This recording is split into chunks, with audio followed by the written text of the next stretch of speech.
A story in 5 words.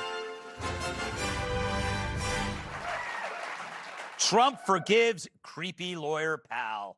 Do you remember, sir, when I went on CNN with Brianna Keeler and she told me that you were underwater in the polls, and I responded with those famous 2 words, "says who," which became some worldwide meme. A And good advocate, and then they weaponized you like nobody's ever been weaponized, like few have been. well, maybe just you and I, sir. And But you, yeah, me too, but I don't consider mine, mine was at a level that nobody's ever seen before. But they weaponized you, they weaponized a lot of people. And I respect the fact that you recanted everything you said, and that's a big thing that you did. That's a very big thing. All right, so Stu, what does this say about Trump and it's so weird that he has all these enemies that he ends up forgiven, which kind of goes against the grain of everybody saying he holds grudges. Yeah. He's the exact opposite of a guy who holds grudges, right?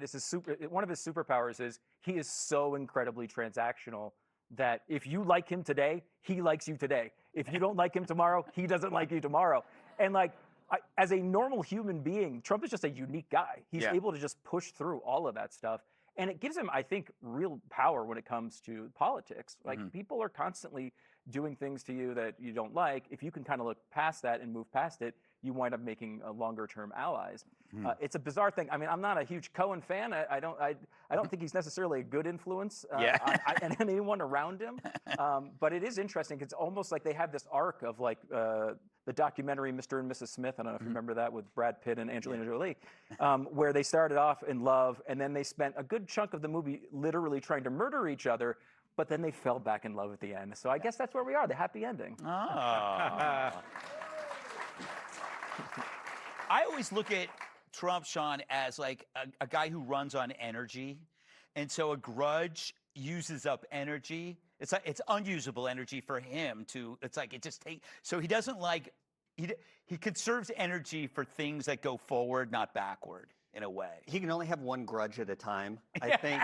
But to me, this highlights what I believe we all would say is the most distinctive trait of Trump, and it's his graciousness and his sense of forgiveness. Obviously. But to Stu's point, I feel like this really is the Rosetta Stone for understanding Trump. If you trash him, he's going to say you're a fat who can't even afford pants. Right. And if in the next sentence you say he's awesome, he's like, wow, what a guy. Number 1.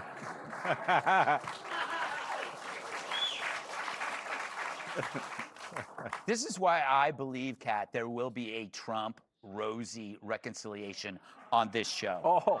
I'm working on it behind the scenes. I think he would do it. Yes. I'm certain he would do it. I don't know that she would do it because she'd be giving up a lot more. Yeah, it's true. He has a lot of feuds. Yeah. This is like her one feud.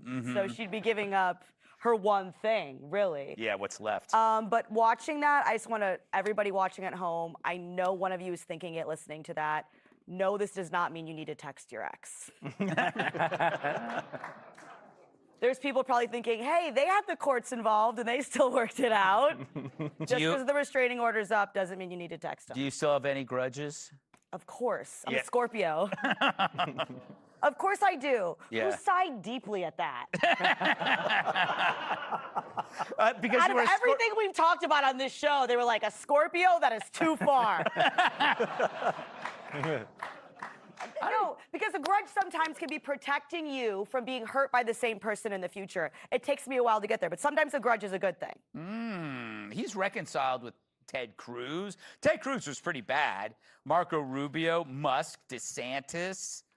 I mean, what do you make of this? Well, this is so interesting because I remember originally when they were all after Trump and, there would be people turning on him. And I'd say the one guy who's never going to turn on him is Cohen because he was like, yes, sir, no, sir. Nobody would ever do that to Mr. Trump, nobody. And he was like totally a complete loyalist to Trump. And then when the prosecutors squeezed him, they treated him like a mobster because that's what they do. They want to get to the guy above him. So they squeezed him and then he turned. And I realized why he turned because he really wasn't afraid of Trump. He Yeah. was afraid of, because they were going to put him in jail. Yeah. Like, if it was a real mobster, they're more afraid of the mobster. They're willing to go to jail because they know that if they turn on the mobster, they're going to get shivved, right? They're going to be dead. He knew he wasn't going to be dead because Trump was not going to kill him.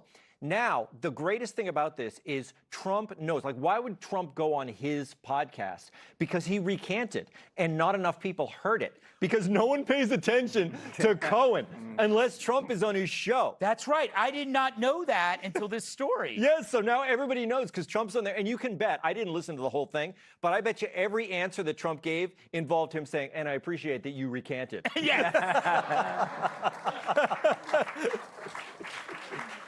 That's what it was. It was to amplify a story that nobody covered.